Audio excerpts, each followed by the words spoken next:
Church family, more than any other week for a video devotional, I've struggled this week in trying to put my words, my burdens into words. My burden for us as a church family into words. Last past Sunday, I finished the sixth Sunday of preaching to an empty auditorium other than a few people running a sound booth. There's some deaf interpreters on the other side of the building. Seventh Sunday with most of the congregation not gathering. And those first few Sundays, I think there was a uniqueness to it. There was a uniqueness for you of being able to sleep in an extra few minutes, not have to drive to a church building. A uniqueness of watching me preach in the convenience of whatever you wanted to wear and no one knew about it. And there was a uniqueness to that. It's kind of a novel thing. That is all gone. In fact, in some ways, it's almost a new normal. 6-7 weeks into this now. You know where to go to get the service link. I'm making comments on Facebook, and we've worked out through kinks of the technology side, and we know what we're doing right now. And we have no idea how many more weeks we would do that, and different things we're wrestling about concerning that. But in thinking through this, I'm burdened in a couple different ways. The interruption to normal life as a church can have a positive effect upon us. It can have a positive effect upon us that makes us think through who we are as a church, make us think through each individual's involvement within a body of believers. The interruption to normal church life can make us think through what value we place upon a church body, even if we understand what a church is exactly. It's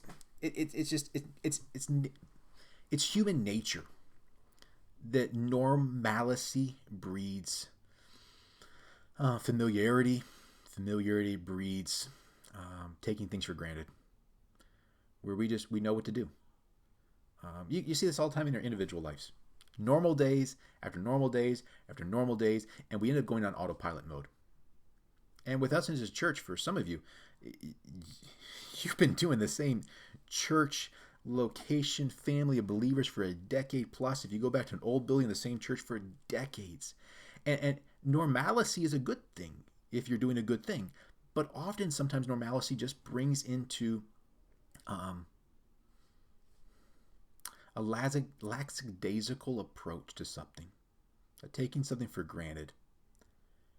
And so in one way, an interruption of what is normal gathering for such a church can have a positive thing.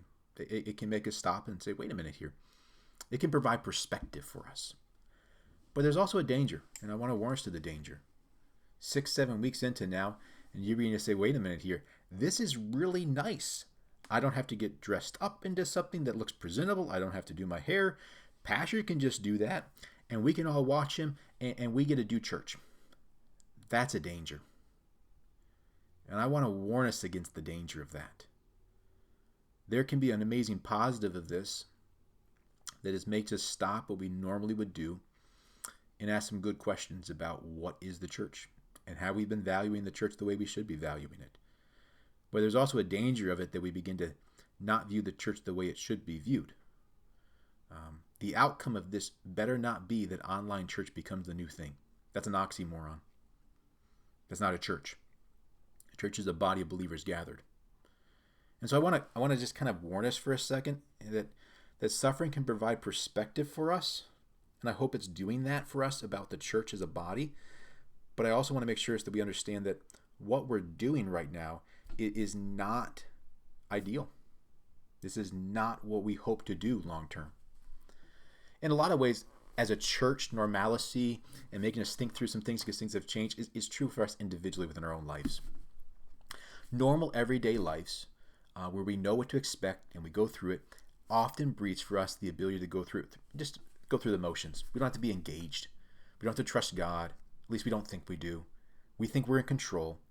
And often when things get interrupted, when suffering happens, when calamity happens, whatever you want to call it, it provides that kind of check to saying, wait a minute here, it's the wake-up call. It's kind of, I've had the experience numerous times where I get sick, violently sick with a flu-like symptoms. And the thought goes through my mind as I am wailing upon a bed saying, I will never take for granted the ability to eat a meal and keep it down. What's happening? My normal everyday life that I've taken for granted has been interrupted. And then I realized, wait a minute here. I really like normal everyday life. It was really important. And I need to be thankful for it. Or the moments where some part of your body stops working. You break the bone, you strain a muscle that you didn't even know you had. And all of a sudden, every time you move, you feel that one muscle. And the thought goes across your mind, I will never take for granted that my back muscle works properly. Now, of course, 2 weeks after we get better, we go back to our normal everyday life and we forget about it. But this is the benefit of affliction. This is the benefit of suffering. It calls us to question, are we really being thankful? It calls us to question, what are we really trusting?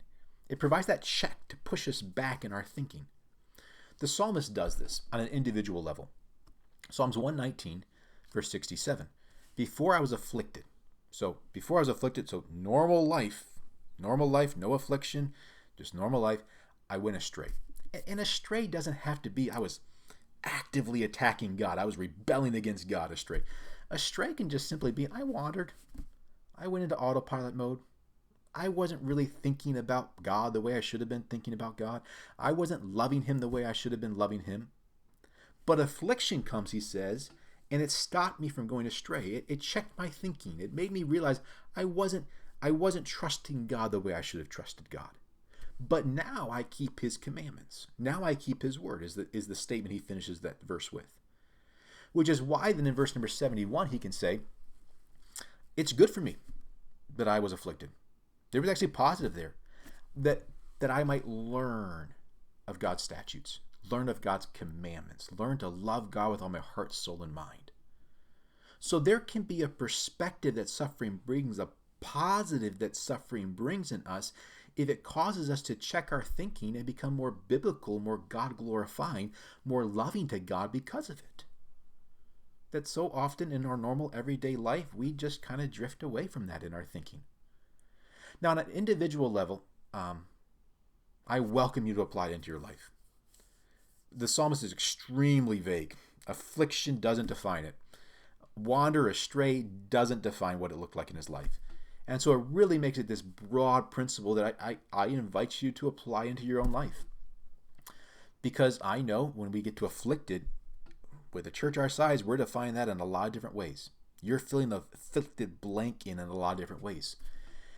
And I do pray that you see affliction in your life taking you out of your normal everyday life and making you think through, wait a minute here, have I gone astray in my thinking? Have I gone astray in my thankfulness to God? Have I gone astray in my trust for God? And it pushing you back in line with God's word. And if that's what's happening in your life, then I say, great. Verse 71, it's good for me that I be afflicted. That I see in my life where I need to trust my God more. But I want to, since the verse is so general, push it to us on a church level. We are interrupted as a church, like I was saying. I'm not saying we as a church went astray, but I do wonder, in the normalcy of knowing exactly what to expect week in and week out within church life, that we take it for granted. That we did. That in fact, at sometimes we actually viewed it as a negative. The alarm clock goes off on a Sunday morning, you got to wrestle X amount of kids, get them in a car, drive some miles down the road to sit in a service, and you're thinking, do I really want to go do this? The normal, every aspect of life sometimes makes us go astray.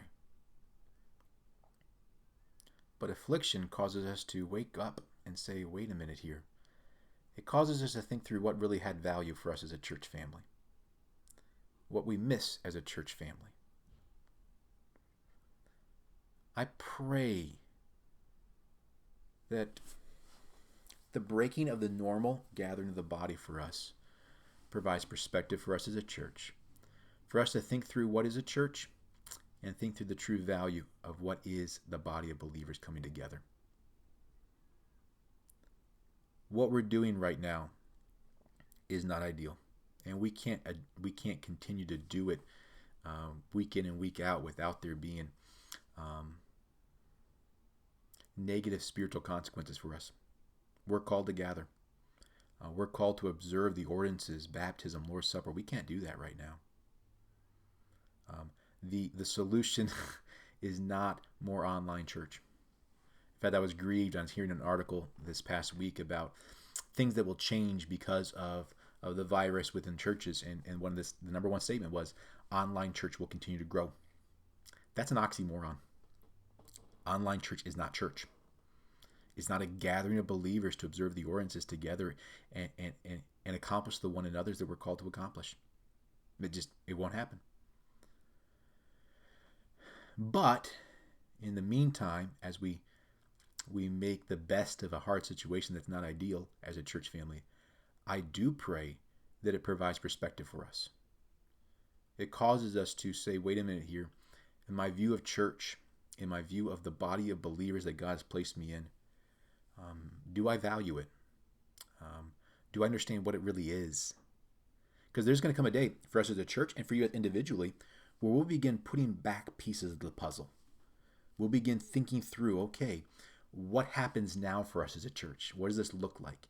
And you will individually have to say, okay, now, what does it look like for me? And in that moment, I hope that the interruption to our normal, the suffering, has caused us to be checked in some of our thinking. That maybe we no longer view a worship service or church wrongly as it's just an event that I could do for a few hours on Sunday. Maybe affliction is the check that pushes us to think the things that I got bent out of shape about in the past about churches really doesn't matter that much anymore. Maybe that's the perspective that changes for us. There can be positive for us as a church. Suffering has a way of changing our perspective, pushing us back into line to show us how we wander, went astray, went into autopilot on some things. For us as a church, maybe, but also for us individually. And so as you wrestle with what God is doing right now in the world around you and in your own lives, I pray that you can see how God takes away the normal sometimes, that pushes us to see God's word differently within our lives, so that we can do what the psalmist said in verse number 71. It's good that I was afflicted. It was good that I might learn more of your word. I might learn your statutes, your commandments right now. Church family, love you, praying for you, and yearn for the day where I get to hear each other sing praise to God as we gather as a church family. God bless.